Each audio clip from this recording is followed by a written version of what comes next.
My old school had the best team in the city.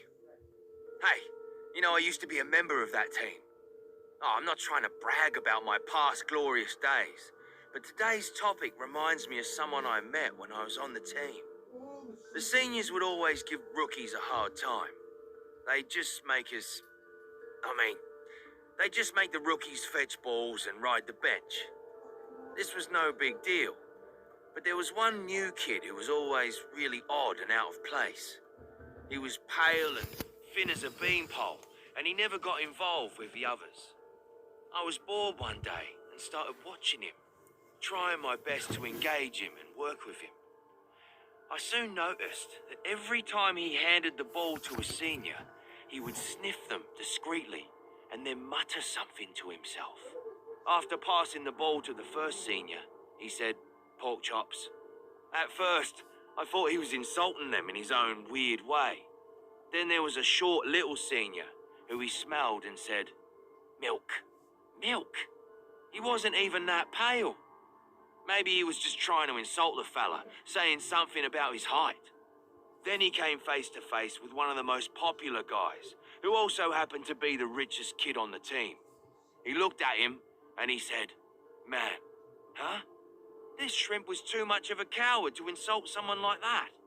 Then along came a seriously chubby senior, and he said, "Spinach." The more I heard, the less I understood. Shouldn't this senior be a pork chop too? The next day, a big commotion erupted at our school. We didn't know all the details, just that the police had arrested a sicko serial killer. The news terrified everyone, and a lot of students transferred. But who was the killer anyway? Later, my gossipy buddy told me that the only lead the police had was that the killer was mainly active near our school, and because of the gross way he killed him, they hired someone with this peculiar ability to smell what people have eaten before. So they sent him to our school to investigate. I instantly thought of that skinny kid, watching everyone silently from the corner, and all the different dishes he uttered that day.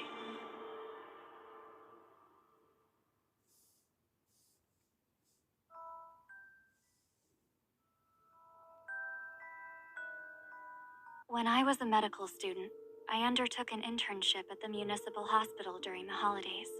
Several of my peers I went there with were held in high regard for their talents, and were soon assigned to assist in seeing the patients. I was the only one doing work that was similar to that of a nurse on the ward. However, I had nothing to complain about. You see, I had become accustomed to such treatment. One day after work, while I was getting dressed and thinking about what to have for dinner, I saw a little girl in a hospital gown squatting in the courtyard, unattended. Concerned that she was perhaps lost, I hurried to her while pretending that I was just casually passing by. I didn't want to frighten her, you see. "What are you doing out here so late?"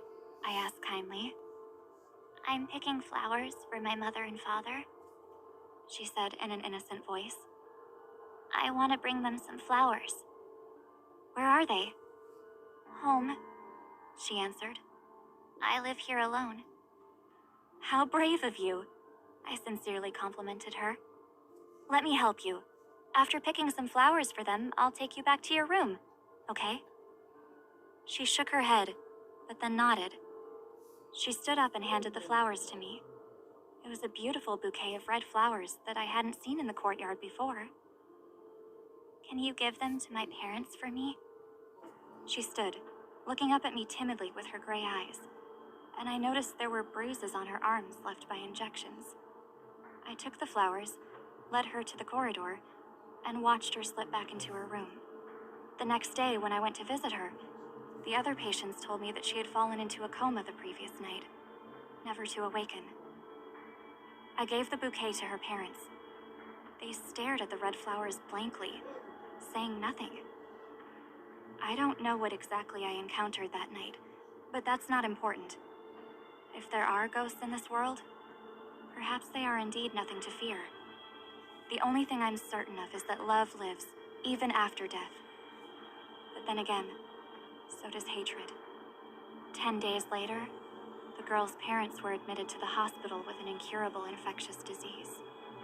Their bodies were bruised all over, and they died in agony.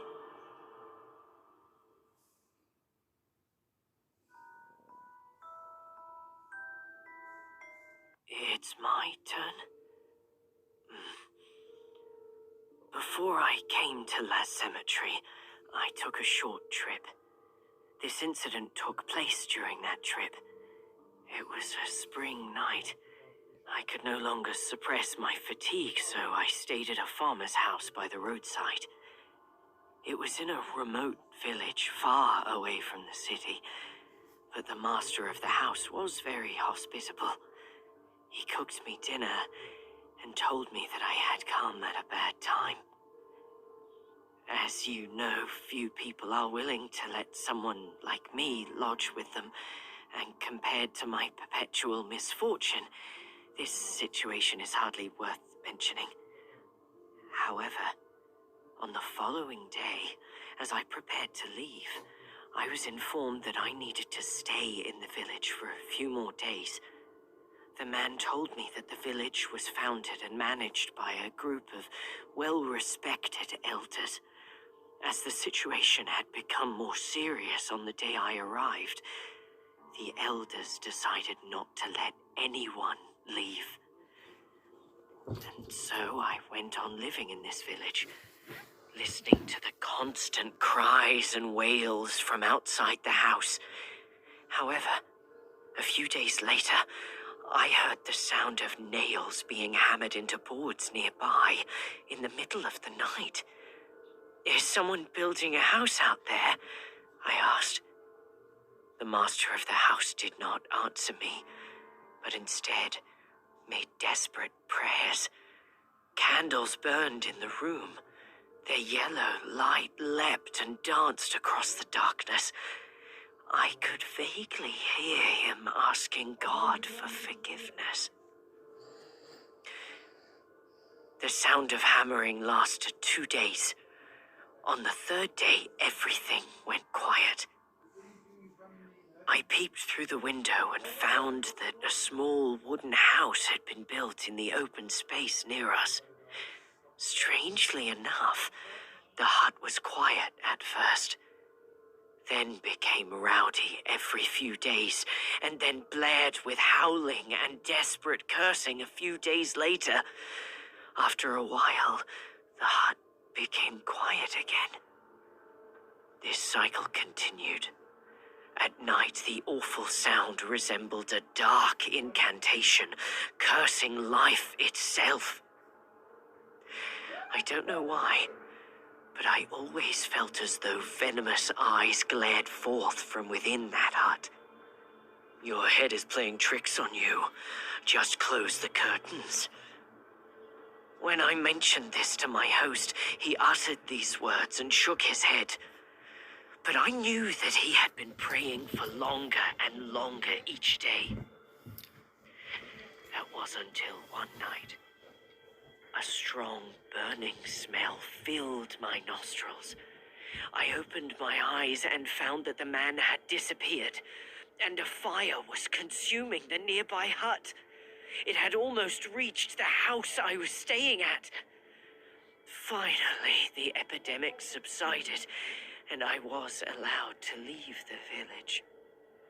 Before I left, I was invited to attend a sermon at the village church. I saw the walls of my former lodging blackened by the fire, and the poor little hut nearby. All that remained of it was a charred frame. This was the wrath of God. That day, the village elders stood in the middle of the church. The elders looked coldly at me. God's forgiveness comes only when the sinners are punished. All our misfortunes, or their misfortunes, are due to His providence.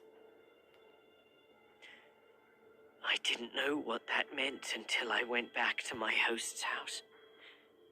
After I had packed up my things and was ready to leave, I found that beside the ruins of the hut stood a wooden sign with with something written on it. One barely legible word could be seen. Ward. As a renowned noble lady, it is of course an indisputable obligation that I must grant my people an audience with me. After all, were it not for my benevolent presence, who else could bring hope to their humble and mundane lives? With a simple smile and a wave. I had been preparing for months for this. To be in my peak physical condition, I had to cease all social prior engagements, as such events might cause noticeable damage to my skin. During this period, several meetings have been held to confirm the details. I attended only when the topics interested me, but most of the time, I would refuse their kind invitations. On the day of the ceremony, they trimmed my hair and suggested that I take off my hat, for I exhibited a kind of wild beauty, slovenly in appearance. I was then complimented with a necklace and bracelet woven by a peasant woman. With the help of a servant, I passed through the Champ de Mars.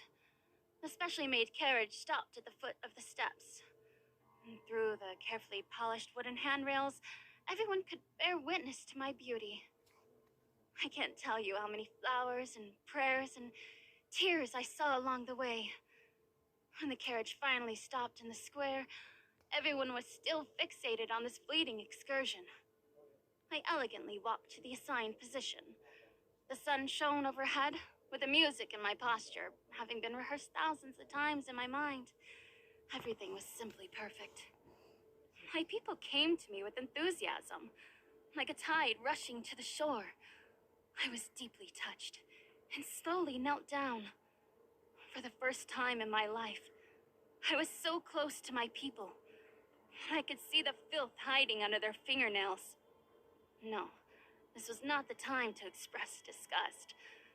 With all eyes on me, I leapt into the crowd, and they rushed to me, arms outstretched in an attempt to touch the sublime. Finally, I was lifted up by my servants. It was just past noon, and the bright sunshine gilded my face.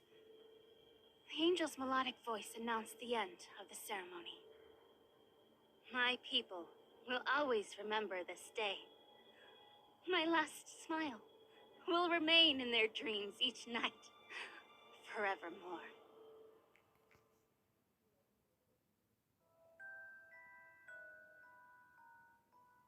Of all my family's many ancestral manors, one stands out because of its statues that have a long history attached to each of them. Countless royalty and nobility members come to marvel at them, but there is one statue in particular that holds their curiosity. The common folks hold varying opinions about this statue. They like to believe in stories handed down throughout the ages without knowing their origins, but I cannot blame them for their simplicity. The actual events took place long ago.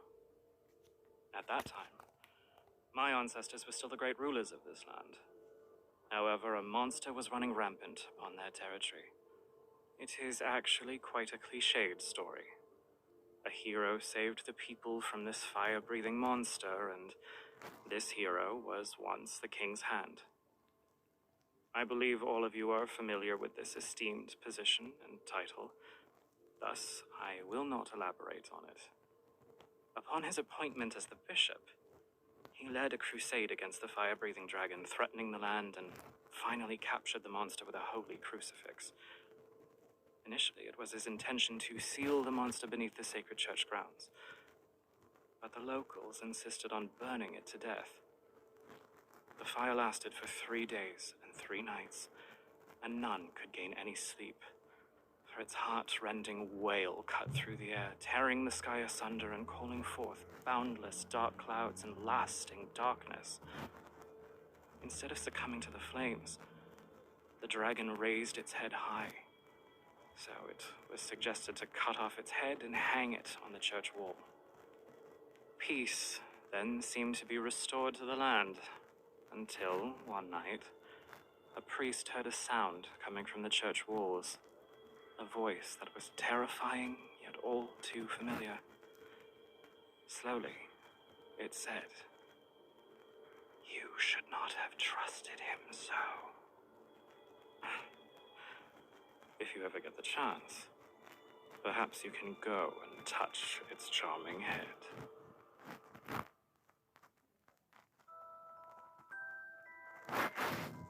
When I was very young, there was a nightingale in the garden of my family home. She had a very beautiful voice. I loved it dearly, and used to while away my days in her presence. Later, an unfortunate event befell my family, forcing me to travel afar and seldom return. To tell the truth, I never liked the place. But every time I went back, I felt happy as soon as I saw the nightingale. That was until one day my wife fell ill, and I took her away from the clamor of the city to my hometown. Upon our arrival, my wife pointed out something quite peculiar, which made me suddenly realize that my nightingale had lived longer than naturally possible. You see, the lifespan of a nightingale is about 10 years on average, but it had kept me company for at least 23 years. From the best days of my childhood to the darkest days of my miserable youth. It was also from that point onward that I noticed that its song was beautiful no longer. It had become bleak and shrill. How did I know it was the same nightingale, you ask? Because it had a pair of curiously strange and distinctive wings. And it never flew away, always resting on the same branch. My wife grew scared, so I had to take the nightingale to a place from whence she could never return. At least, that's what I thought at the time. Not long after that, my wife passed away.